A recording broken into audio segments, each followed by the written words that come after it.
Kepala Dinas Pariwisata Kota Palembang Isnaini Madani menyampaikan, selama pandemi COVID-19, pelaksanaan event di bidang kebudayaan dan pariwisata yang digelar secara virtual. Hal ini dilakukan supaya agenda wisata di Kota Palembang tetap berjalan.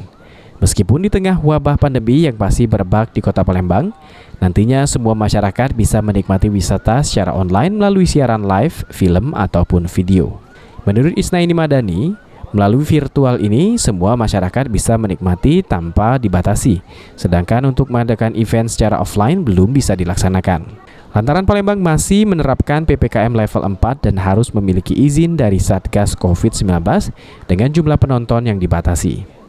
Apapun status Palembang, PPKM dan sebagainya, itu demi Palembang supaya keluar cepat dari kondisi zona merah ya, seperti ini.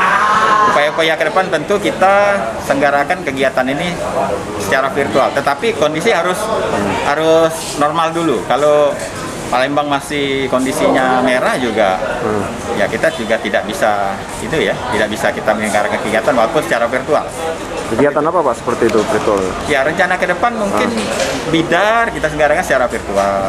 Tapi konsepnya nanti akan kita bicarakan lagi dengan pihak-pihak terkait lah.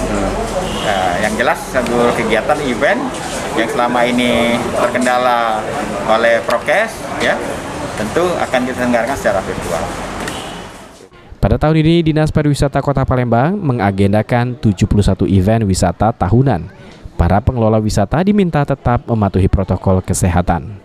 Abidin Riwanto, PAL TV.